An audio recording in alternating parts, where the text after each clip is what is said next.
Everyone loves boobs, but it doesn't mean you can simply tack on a random boob you have lying around and expect folks to play with it. Okay, this analogy is getting weird now. They've come to destroy our homes and all that we love. They want to burn it to the ground and wipe clear from the earth everything we have come to hold dear. But we will not surrender, not without a fight. We have fought their kind before and won, and we shall do it again. They can take our money, they can take our jobs. Oh, they took our jobs! But they will never take our gains. Huh? Sorry, that might have been an overdramatic way to start the video, but gaming is facing a series of threats that could ruin the face of gaming forever. The first, unnecessary multiplayer modes. We get it. You made a great single-player game and everyone loved it for 15 to 20 hours, and then once they finished the game, moved back to playing whatever multiplayer game they were playing before. And you, Mr. or Miss Game Developer, are thinking, I want that. I want it that way. So you think, why not take my characters, throw them into a multiplayer sandbox, and hey presto, we have a multiplayer sensation. Nope. And there are a ton of guilty parties here. Uncharted 2, Bioshock 2, Dead Space 2, the 2013 reboot of Tomb Raider, God of War Ascension, a list that includes some really great games, and God of War Ascension, that for some inexplicable reason had multiplayer modes that were ungodly messes. As much as Call of Duty kept trying to get players to care about their single player mode when all anyone wanted was to play multiplayer, although players were very happy to complain about there being no single player in Black Ops 4, as much as Activision were happy to still charge full price for it. See? Everybody's happy. The lesson here is multiplayer isn't something you can simply tack on to a single player game, like an extra boob. Everyone loves boobs, but it doesn't mean you can simply tack on a random boob you have lying around and expect folks to play with it. Okay, this analogy is getting weird now. Thankfully, many developers realized this before releasing multiplayer abominations into the market. Portal 2 had a planned multiplayer called Spite Your Neighbor, cancelled. Cyberpunk multiplayer, cancelled. Recently, folks even discovered that Marvel's Spider-Man was due to have a multiplayer mode, but cancelled. Finally, cancel culture doing good work. The point is, leave single-player games alone. Another trend that is ruining games, and not to sound overdramatic, but could possibly be the worst thing to ever happen to the world in the history of ever. Battle passes. Now don't get me wrong, I enjoy, or more accurately enjoyed, the odd battle pass back in the day, when it was a once-in-a-while exciting addition to a game. I remember the first battle pass. Yes, I'm old. From Valve in Dota 2. Designed to raise funds for the International Dota 2 Championships. And they were pretty successful. Too much so. You see, not only was this proven by the fact that each year the International was the biggest esports prize pool in history, only beaten by the same tournament the subsequent year, but probably the biggest example of how successful battle passes are?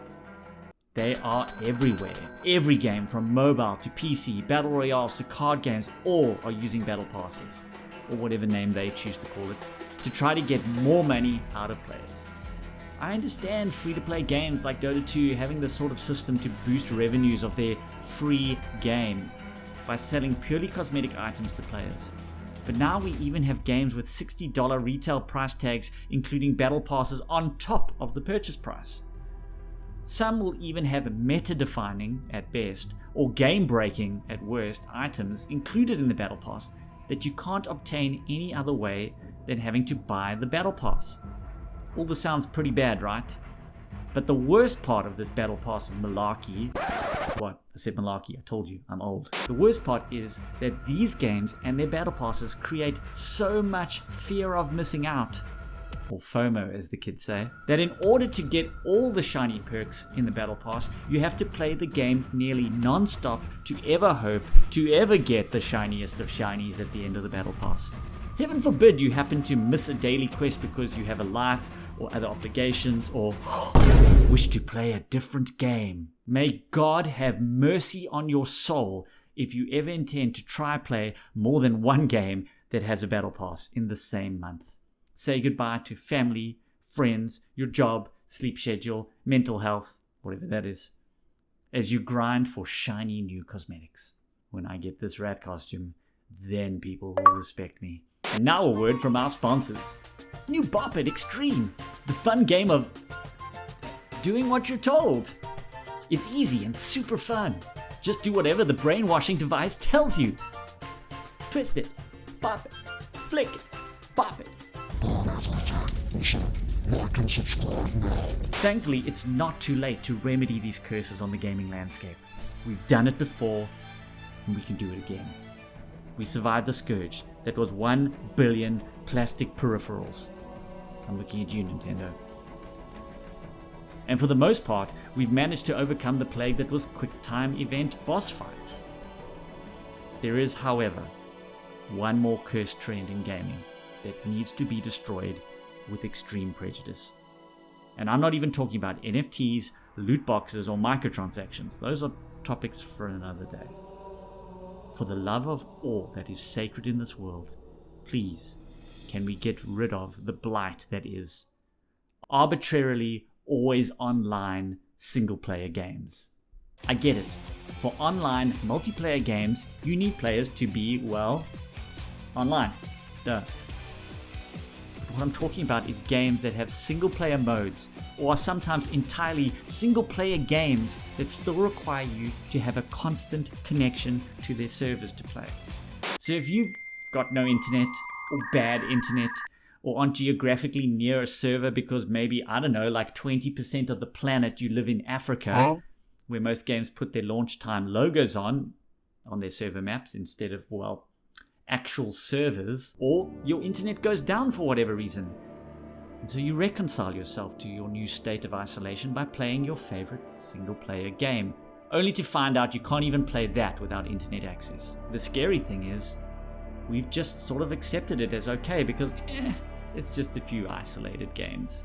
Here's a small sample of games that require some sort of permanent internet connection to play, even their single-player modes.